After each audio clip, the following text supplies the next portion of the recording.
again, and you must be, so upset. But you still have to be fair. And Antonio went to shake hands, and probably, he was still too much upset. Even you, cool, calm, and collected, must have got there on a Monday and gone, what was I doing? Me and Tony Pulis, when I was Wolves manager, it was ridiculous, and you look back and you think it was down the tunnel and everything, and it went on, and I'm thinking afterwards, what on earth? You become a different person. It's ridiculous. That's what that technical area does, is quite incredible, because the emotion, and particularly this is Chelsea, Tottenham as well. The crowds are obviously, the friction of the crowds, it's always there. The willingness for Chelsea to hold on to this sort of record at the bridge. All these things come into it, and the two managers had had a little spat before, didn't they? And I think it was just boiling over, waiting to happen. But you can't, human nature tells you when things like that, you can't stand there and just walk up and say, oh, nice game, let's go down the tunnel and have a glass of wine. That's not going to happen. It was like frantic. And I think something was done there with the handshake. I think Tuchel's gone in with a real strong, Also, Glenn, I think we don't have to underestimate the importance of this game. It's one of the classic games, so there is a lot of rivalry between the two clubs. But also, when two teams like this, they face each other, they're looking for dominance on each other. They want to send a sign on the other one, to the other one. And Chelsea was doing that, and at the last minute they saw themselves giving a point away because that's the way they feel, and so it must be very, very painful. I think what was interesting as well, Spurs come back into it by getting bodies up the pitch a little bit, where they went into a 4, which is unlike Conte, put Richarlison on and put 2 up top with Kane, and they got bodies forward, and there was a lot of substitutions coming on, which proves to me that Tottenham's squad is a lot deeper and a lot stronger. Basima's come on, Perisic has come on, Mora came on. There was a lot of changes, but you didn't lessen your team, in actual fact. It still stayed at a better, a decent level. But Spurs have got to play better than that overall. Of course they have. And as I said before, you play a little bit indifferent, you get dominated by your opponents, but you get a point out of the game, away from home. They'll be happy with that. And the moral of the story is, don't upset fiery Italians. Is that right, Gianfranco? Never. It's not a wise thing to do. Wise thing to do. Spiky, 4 goals. Did that game have the lot? Yeah, it really did. Tough game, playing against a really good side. Like I said before, we knew it was going to be a tough battle. First half, we weren't good enough with and without the ball. But second half, I thought we come out, we pressed well, we got the goal. Disappointing, obviously, the way we conceded the second, but we carried on fighting, we carried on pressing, and thankfully we got one at the end there. What was the problem first half? Yeah, just we was a bit late when we was pressing, and they're against good sides, they punish you. We wanted to come and almost play man for man, and just a little bit late. If you're second late in these games, you get punished, and then with the ball, we don't really keep it as well as we know we can. So we had to adapt. Second half, we changed the formation a little bit, and it definitely worked out better in the second half. Was their system frustrating you, particularly in that first period? Yeah, no, they was getting into spaces, especially when they had us in the low block. It was hard to get any pressure on. They create kind of overloads on the wide areas. It was hard for Sessi, especially on that side, to press up to Reece. So we ended up getting camped in a little bit, and every time we won it back, they was kind of keeping us pressed. But like I said, I'm happy with the way we fought back, especially second half, and a really nice feeling to get that one at the end. Is happy an understatement with the goal? The look on your face when you scored? Yeah, I kind of flicked it, and then I couldn't really see where the ball went, and I just see the net rustling, and then obviously right in front of our away fans there. So especially after that chance I had earlier in the second half, it was nice to see that one go in. Because of what's at stake today, it's so early in the season, but it's a Champions League place rival, and also you have to say the rivalry between these two sides, was it vital you came away with something?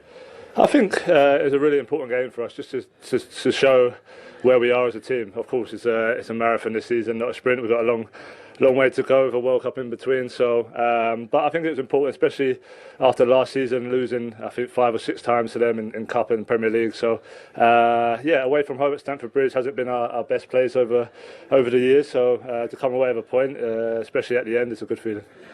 Both managers red card at the end of the game. Do you know what caused it to boil over?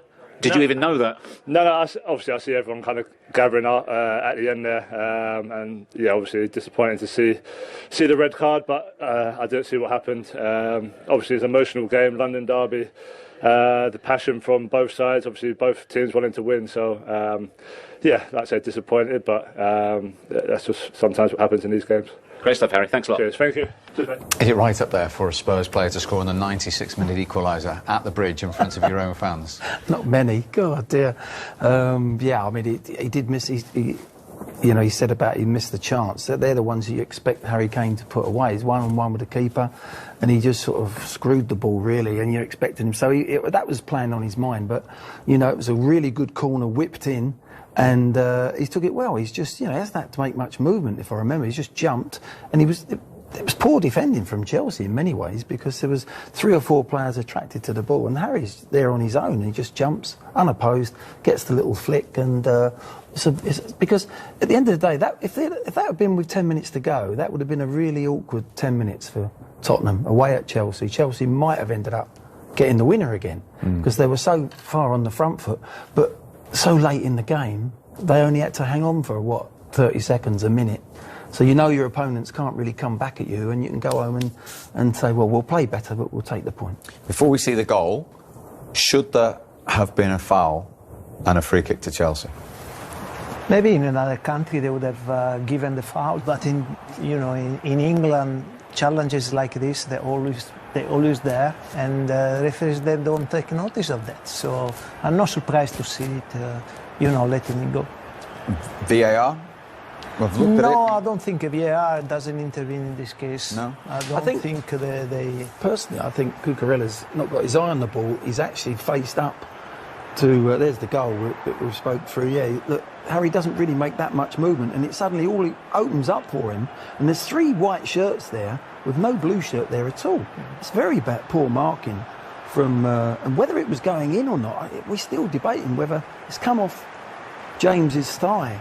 We don't quite know whether that is going wide or not. We'll never know, but it nestles in the back of the net. But for me, going back to the foul, I think Cucurella's looking at Romero, and he's tugging him. He's trying to stop him from going.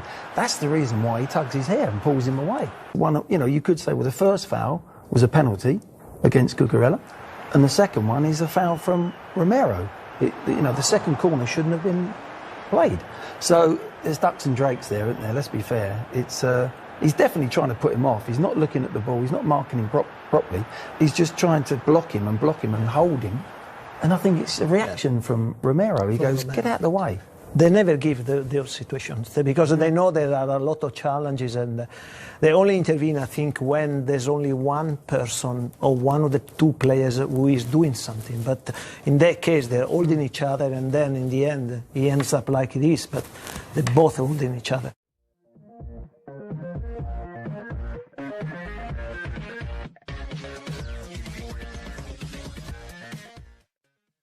Hello and welcome to another Footballista video, and in this video we're going to take a look at one of the signings of this summer, and that's Koulibaly. Chelsea signed Koulibaly from Napoli for around 30 million euros this summer in order to replace Rudiger and Christensen, who left them after the end of last season, so they needed defensive replacements, and in Koulibaly they have found a really great player who can definitely replace Rudiger. Rudiger was one of the best defenders of the Premier League last season, and in Koulibaly they have signed one of the best defenders in the world, so it should be no problem for him to play at Chelsea at a good level. He already played against Everton and he showed his class. He was amazing. He blocked a lot of balls and was really good in defense, so he has definitely provided them the cover they needed to replace Rudiger. Chelsea still need another centre back in order to replace Christensen, because if one of the centre backs they have right now gets injured, which is likely because Thiago Silva is 37 years old and he might not play all the games, so they definitely need another great centre back who can play in place of Thiago Silva if needed. They are already looking at Leicester City's Wesley Fofana. They have already submitted 2 bids, but Leicester have rejected those bids and they are saying that the player is not for sale. So let's see what happens there.